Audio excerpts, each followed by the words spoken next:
Olá, queridas irmãs, queridos irmãos, meus amigos, minhas amigas. Hoje nós vamos continuar a nossa leitura de Jacó 5. Ontem nós lemos Jacó 5, versículos de 1 a 37, e hoje nós estamos lendo do 38 até o 77. Só lembrando que nesta alegoria de Jacó, ele mostra assim a vinha, representando a casa de Israel, e ele mostra ali as árvores, e o Senhor ele poda as árvores, o Senhor da vinha vai lá e manda os seus servos e poda a árvore. E os galhos que não são bons ele queima, os outros ramos que são bons ele começa a colocar em outros lugares. A vinha é o mundo, a casa de Israel é a árvore, tá bom? Os simbolismos apenas. E daí o Senhor começa a espalhar a casa de Israel por vários lugares, mostrando assim que em diferentes épocas da história o Senhor tirou ramos grupos de pessoas, ramos da casa de Israel e levou para algum lugar e espalhou em toda a sua vinha, ou seja, espalhou pelo mundo, inclusive aqui nas Américas. E então o Senhor está narrando isso aqui e também mostrando como será nos últimos dias, como vai coligar Israel, que vai juntar aqueles frutos bons, preciosos e tudo mais. Vamos ler então? Começamos assim, Jacó 5, versículo 38. E aconteceu que o senhor da vinha disse a seu servo: desçamos às partes mais baixas da vinha, para ver se os ramos naturais também produziram frutos maus. E aconteceu que desceram às partes mais baixas da vinha. E aconteceu que viram que os frutos dos ramos naturais também se haviam corrompido. Sim, o primeiro e o segundo e também o último, e todos se haviam corrompido. E os frutos bravos do último haviam sobrepujado a parte da árvore que produzira frutos bons, tanto assim que o ramo havia secado e morrido. E aconteceu que o senhor da vinha chorou e disse ao servo: que mais poderia ter eu feito pela minha vinha? Eis que eu sabia que todos os frutos da vinha, exceto estes, se haviam corrompido. E agora estes que produziam bons frutos também se corromperam. E agora todas as árvores de minha vinha não servem para nada, a não ser para serem cortadas e lançadas no fogo. Eis que esta última, cujo ramo secou, foi por mim plantada num pedaço de terra fértil, sim, aquele que para mim era melhor do que todas as outras partes do terreno de minha vinha. E tu viste que também cortei o que obstruía este pedaço de terra, a fim de plantar esta árvore em seu lugar. E tu viste que uma parte dela produziu bons frutos e uma parte dela produziu frutos bravos. E por não ter eu arrancado seus ramos e não os ter lançado no fogo, eis que superam o ramo bom, de modo que ele secou. E agora, eis que, apesar de todo o cuidado que tivemos com a minha vinha, as suas árvores corromperam-se, de modo que não produzem bons frutos. E estas eu tinha esperança de conservar, a fim de guardar seus frutos para mim, para a estação. Mas eis que elas se tornaram como a oliveira brava e não servem para coisa alguma a não ser para serem cortados e lançados no fogo. E sinto perdê-las. O que mais, porém, poderia eu ter feito pela minha vinha? Por acaso deixou minha mão de cuidar dela? Não. Eu cuidei dela e cavei ao seu redor e podei-a e adubei-a. E estendi a mão quase todo dia, e o fim se aproxima. E sinto cortar todas as árvores de minha vinha e lançá-las no fogo, para que sejam queimadas. Quem é que corrompeu a minha vinha? E aconteceu que o servo disse a seu amo: não será a altura da tua vinha?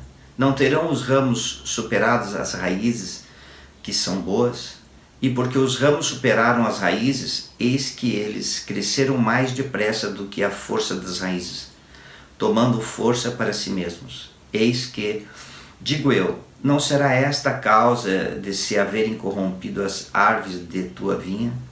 E aconteceu que o senhor da vinha disse ao servo: vamos, Cortemos as árvores da vinha e lancemo-las no fogo, para que não obstruam o terreno de minha vinha, porque fiz o que pude. Que mais poderia eu ter feito pela minha vinha? Mas eis que o servo disse ao senhor da vinha: poupa um pouco mais. E o senhor disse: sim, poupá-la-ei um pouco mais, porque sentiria perder as árvores de minha vinha. Portanto, tomemos os ramos destas que plantei nas partes mais baixas de minha vinha e enxertemo-las na árvore da qual procederam, e arranquemos a árvore e os ramos que dão os frutos mais amargos e enxertemos em seu lugar os ramos naturais da árvore. E isto eu farei para que a árvore não morra, a fim de que, talvez, preservar para mim suas raízes para um propósito meu. E eis que as raízes dos ramos naturais da árvore que plantei onde me agradou ainda estão vivas. Portanto, para que eu as preserve também para um propósito meu, tomarei ramos desta árvore e enxertá-los-ei nelas. Sim, enxertarei nelas os ramos da árvore original, para que também eu preserve as raízes para mim, a fim de que, quando estiverem bastante fortes, produzam talvez bons frutos para mim e eu ainda tenha glória no fruto de minha vinha. E aconteceu que eles tiraram da árvore natural, que se tornara brava, e enxertaram nas árvores naturais, que também se haviam tornado bravas. E eles também tiraram das árvores naturais, que se haviam tornado bravas, e enxertaram na sua árvore original. E o senhor da vinha disse ao servo: não arranquemos os ramos bravos das árvores, a não ser os que são muito amargos, e nelas enxertarás conforme eu disse. E cuidaremos novamente das árvores da vinha, e podaremos seus ramos, e arrancaremos das árvores os ramos amadurecidos e que devem morrer, e lançá-los-emos no fogo. E assim faço para que as raízes talvez se fortaleçam por causa de sua boa qualidade, e para que, trocando os ramos, os bons possam sobrepujar os maus. Porque conservei os ramos naturais e suas raízes, e voltei a enxertar os ramos naturais em sua árvore original, e conservei as raízes da árvore original, para que as árvores de minha vinha talvez tornassem a produzir bons frutos, e para que eu voltasse a regozijar-me com o fruto de minha vinha, e talvez regozijar-me muito por ter preservado as raízes e os ramos do primeiro fruto.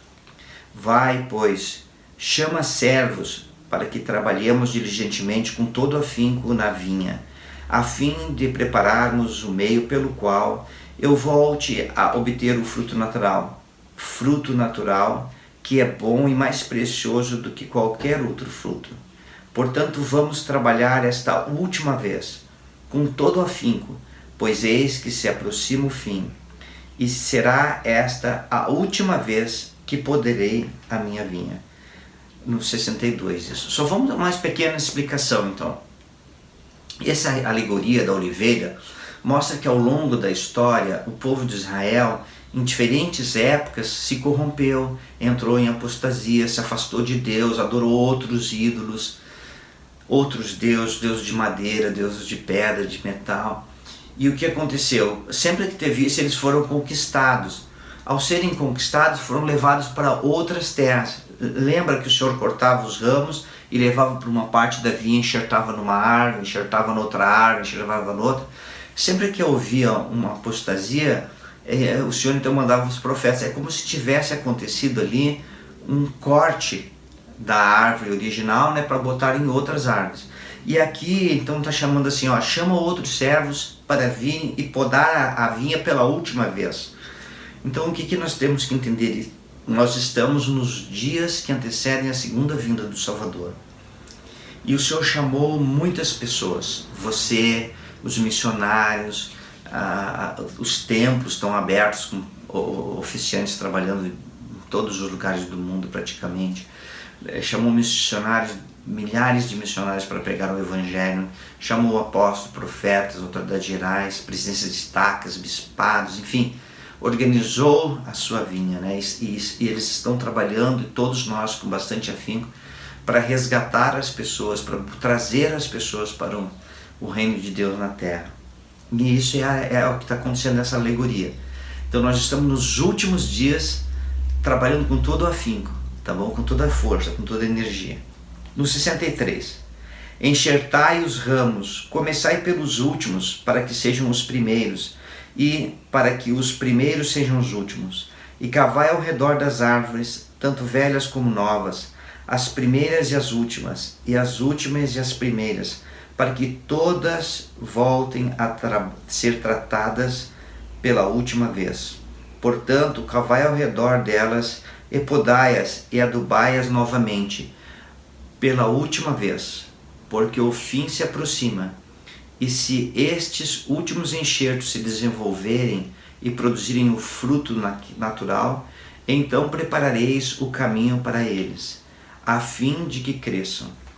E à medida que começarem a crescer, tirareis os ramos que produzirem frutos amargos, segundo a força e o tamanho dos bons. E não tirareis os maus todos de uma vez, para que as raízes não se tornem fortes demais para o enxerto, e o seu enxerto morra, e eu perca as árvores de minha vinha.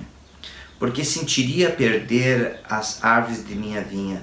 Portanto, tirareis os maus à medida que os bons forem crescendo, para que a raiz e a copa tenham a mesma força, até que os bons sobrepujam os maus, e os maus sejam cortados e lançados no fogo, para que não obstruam o terreno de minha vinha.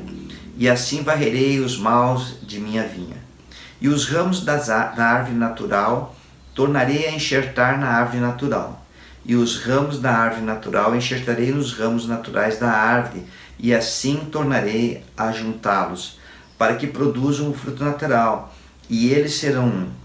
E os maus serão atirados fora, sim, fora de toda a terra de minha vinha, pois eis que somente esta vez podarei a minha vinha.